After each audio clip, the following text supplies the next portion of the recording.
तो इस प्रकार से नारद जी भगवान के भजन में लग गए और जब कथा होती तो बैठकर कथा सुनते, बाकी समय साधु संतों की सेवा में लगे रहते। और करते करते एक दिन ये सारे महात्मा भक्ति वेदांत जितने आए थे ये कहने लगे कि अब हमारा समय हो गया, साधु को एक स्थान पर कहीं टिकना नहीं चाहिए, इसलिए हम और स्थानों पर भ्रमण करने के लिए जा रहे हैं। नारद जी ने कहा कि हमारी भी इच्छा है कि हम आपके साथ जाएं, आपके साथ भ्रमण करें, आपका संग करें, हमें घर में नहीं रहना। तब साधु संतों ने कहा ठीक है, अपनी माँ से आज्ञा ले लो, यदि तुम्हारी माता जी कह दे तो हम तुम्हें ले जाएंगे, हमें कोई दिक्कत नहीं है। नारद जी गए अपने माता जी के पास और कहने लगे कि मैया देखो, मुझे इन साधु संतों के साथ जाना है, मुझे भी ब्रह्मचारी बनना है, क्या मैं जा सकता हूँ?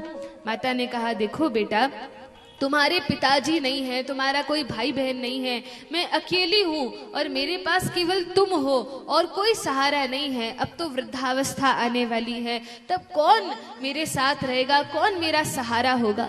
इस प्रकार से माता ने कहा तो नारद जी मान गए और घर में ही रहकर भगवान का भजन करने लगे।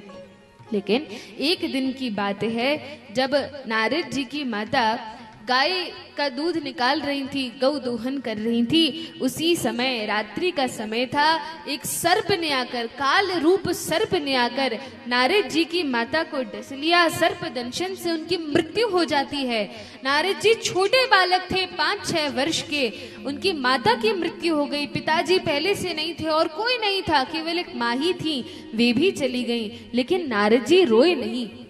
विचार कीजिए, इतने छोटे बालक हैं, माता से बड़ा प्रेम था, लेकिन माता के चले जाने के बाद भी नारद जी रोए नहीं। शांत भाव से भगवान का स्मरण करके उन्होंने मान लिया, समझ लिया कि भगवान की यही इच्छा होगी, भगवान जो करते हैं अच्छे के लिए करते हैं।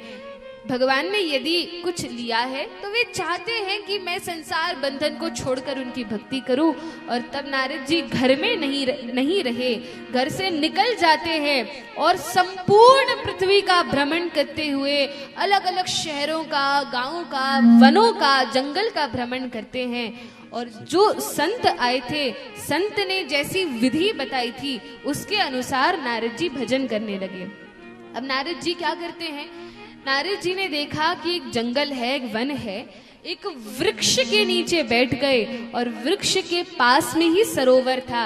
सरोवर में स्नान करते, नित्य स्नान करते और संध्या आदि जप आदि करते, भगवान के नाम का जप करते, भगवान की सेवा पूजा करते, मानसी रूप से भगवान की सेवा करते और इस प्रकार से नित्य निरंतर भगवान की भक्ति करने लगे। एक दिन की बात है, नारद जी जैसे ही सरोवर से स्नान कर आते हैं, बैठकर जप आदि करते हैं और भगवान का स्मरण करते हैं, तो भगवान का स्मरण करते करते उनके हृदय में, नारद जी के हृदय में भगवान प्रकट हो जाते हैं। साक्षात भगवान कृष्ण के दर्शन नारद जी को हृदय में हो जाते हैं और अब तो नारद जी देह की सारी सुध बुध भूल जाते हैं मैं कौन हूँ, और आंख बंद करके केवल और केवल भगवान के ध्यान में मग्न हो जाते हैं।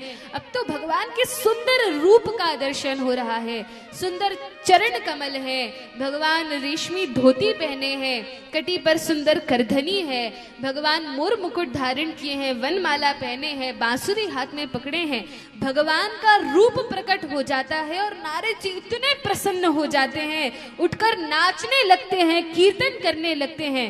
भक्त जब प्रसन्न होते हैं तो उनके मुख से भगवान के नाम का कीर्तन निकलने लगता है।